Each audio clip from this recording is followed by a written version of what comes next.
Hi అందరికీ నమస్కారం. Welcome to Sai మనూస్ channel.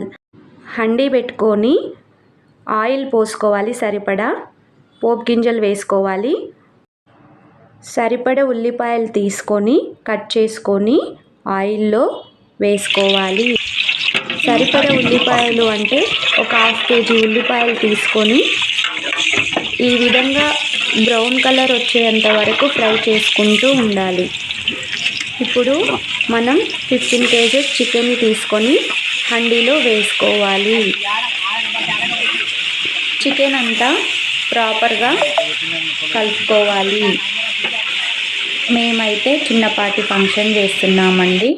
ఒక 50 to 60, 70 మెంబర్స్ అటెండ్ అయ్యే ఫంక్షన్కి మేము 15 kgs చికెన్ కర్రీ చేయాలని సెమీ గ్రేవీ టైప్ చేస్తున్నాం అన్నమాట. ఈ విధంగా మొత్తం ప్రాపర్గా కలుపుకోవాలండి. మటన్ తినని వాళ్ళ కోసం చికెన్ తినడానికని చెప్పేసి ఇలా తీసుకుని వండుతున్నాము. అండ్ ఆల్సో చికెన్తో పాటు మటన్ తినే వాళ్ళు కూడా ఉంటారు, వాళ్ళకు కూడా తినడానికి అని చెప్పి మేము ఈ ఫంక్షన్లో ఈ విధంగా అరేంజ్ చేయడం జరిగింది.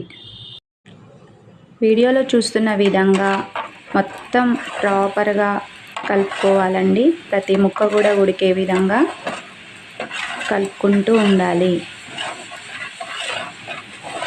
ఈ విధంగా ముక్కలన్నీ ఉడికే విధంగా ప్రాపర్గా కలుపుకుంటూ చికెన్ అంతా ఉడకబెట్టుకోవాలి. చూడండి, ఆ విధంగా కలుపుతూ ఉండాలండి. ఇంకా మీకు ఏ టైపు చికెన్ కర్రీ టైప్స్ కావాలి, ఫ్రైస్ కావాలా అనేది నాకు చెప్పండి కామెంట్ సెక్షన్లో. నేను చేస్తాను. మీరు ఎటువంటి టైప్ చేయమన్నా కూడా నేను చేసే ప్రయత్నం చేస్తానండి. ఇక్కడ పచ్చిమిర్చి వేసుకోవాలి. ఒక 1/2 kg పచ్చిమిర్చి వేసుకోవాలి. అలాగే తొడిమలు తీసి వేసుకోవాలి. అండ్ పసుపు, సరిపడా పసుపు తీసుకోవాలండి. ఎంత క్వాంటిటీ అనేది అయితే ఏం చెప్పలేం, కానీ సరిపడా చికెన్ని చూసి తీసుకోవాలి. చికెన్ ఎంత క్వాంటిటీ ఉందో దాన్ని బట్టి పసుపు వేసుకొని మంచిగా కలుపుకోవాలి. అన్ని ముక్కలకు పట్టే విధంగా కలుపుకోవాలి. ఇక్కడ పచ్చిమిర్చి వేయడం వల్ల ఆ ఫ్లేవర్ అనేది చికెన్కి పడుతుందన్నమాట. ఇక్కడ పచ్చిమిర్చి పసుపు వేసిన తర్వాత ప్రతి ముక్కకి పట్టే విధంగా చికెన్ని ప్రాపర్గా కలుపుకోవాలి. ఇలా చికెన్ని కలుపుకుంటూనే 4-5 రెమ్మలు కరివేపాకు తీసుకొని ఆ కరివేపాకు అనేది వేసుకోవాలి. కరివేపాకు వేయడం వల్ల వాసన అనేది మంచిగా ఉంటుంది, ఫ్లేవర్ బాగుంటుందండి. ట్రై చేయండి మీరు కూడా. ఇప్పటి వరకు వేయకుండా ఉండుంటే మాత్రం ఇప్పుడు ఒకసారి కర్రీలో వేసి చూడండి, చాలా బాగుంటుంది. ఫ్లేవర్ అనేది ప్రతి ముక్కకు పట్టి స్మెల్ మంచిగా ఉంటుందండి. ఒక 1/2 kg చికెన్ని తీసుకొని చికెన్ మీద మొత్తం చల్లుకొని కలుపుకోండి. బాగా ప్రాపర్గా కలిసే విధంగా కలుపుకోండి. చికెన్ అంతా మంచిగా కలుపుకోవాలి. ఇగో ఈ విధంగా వీడియోలో చూస్తున్నారు కదా, ఆ విధంగా కలుపుకోవాలండి. ప్రతి ముక్క మంచిగా ఉడికే విధంగా చూసుకోవాలి. అలాగే అల్లం వెల్లుల్లి పేస్ట్ క్వాంటిటీ అయితే చెప్పలేను, కానీ వీడియోలో చూసిన విధంగా సరిపడా వేసుకోవాలి. ఇలా అల్లం వెల్లుల్లి పేస్ట్ వేసుకొని మొత్తం మంచిగా ప్రాపర్గా కలుపుకోవాలి. చూస్తున్నారు కదా వీడియోలో, ఆ వీడియోలో చూస్తున్నట్టుగా కలుపుకోవాలి. అంతా ప్రతి ముక్కకి కలిసే విధంగా కలుపుకోవాలండి.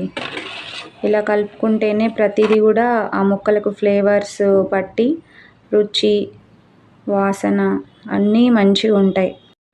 ఒక పెద్ద గెంటె తీసుకొని ఇలా మొత్తం చికెన్ అంతా కలుపుకోండి.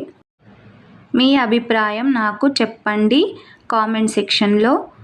ఎలాంటి రెసిపీ కావాలి అనేది, ఇంకా మీకు ఎలాంటి టైప్ రెసిపీస్ కావాలి, chicken, mutton, veg, non veg, tiffins, ఇక్కడ చూపిన విధంగా కలుపుకున్న తర్వాత మనం సరిపడా కొబ్బరి పౌడర్ అనేది తీసుకొని చల్లుకోవాలి. ఒక 200 to 250 grams కొబ్బరి పౌడర్ తీసుకోవాలండి. కొబ్బరి పొడి చల్లుకున్న తర్వాత కసూరి మేతి తీసుకొని ఒక 50 గ్రామ్స్ అంతా తీసుకొని చికెన్ మీద చల్లండి.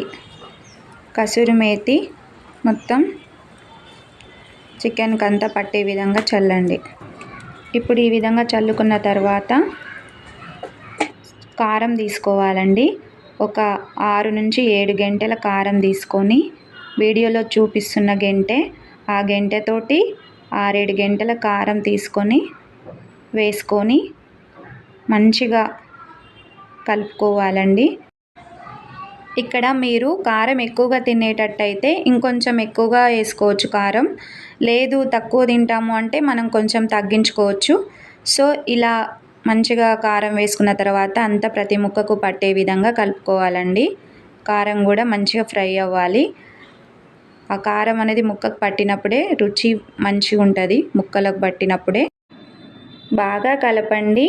చికెన్కు కారం అనేది మంచిగా పట్టే విధంగా కలపాలి.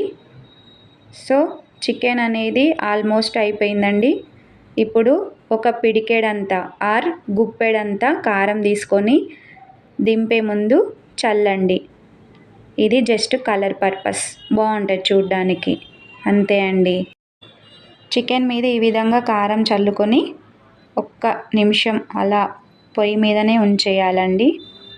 ఉంచిన తర్వాత దింపేసుకోవాలి. ఇక యమ్మీ చికెన్ కర్రీ రెడీ అయింది. దింపేసుకుందాం.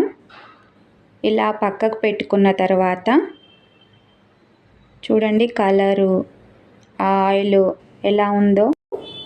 ఇప్పుడు గరం మసాలా చల్లుకోవాలండి. వీడియోలో చూస్తున్న విధంగా చూడండి, అలా స్ప్రింకిల్ చేసుకోవాలి.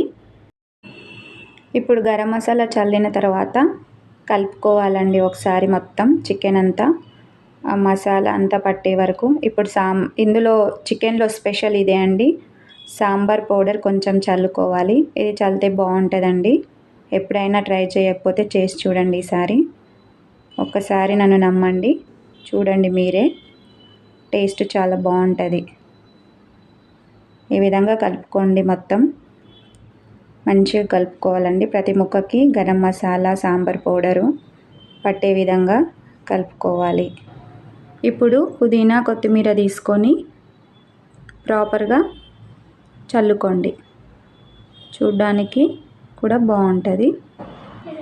చికెన్ కర్రీ రెడీ అయిపోయింది.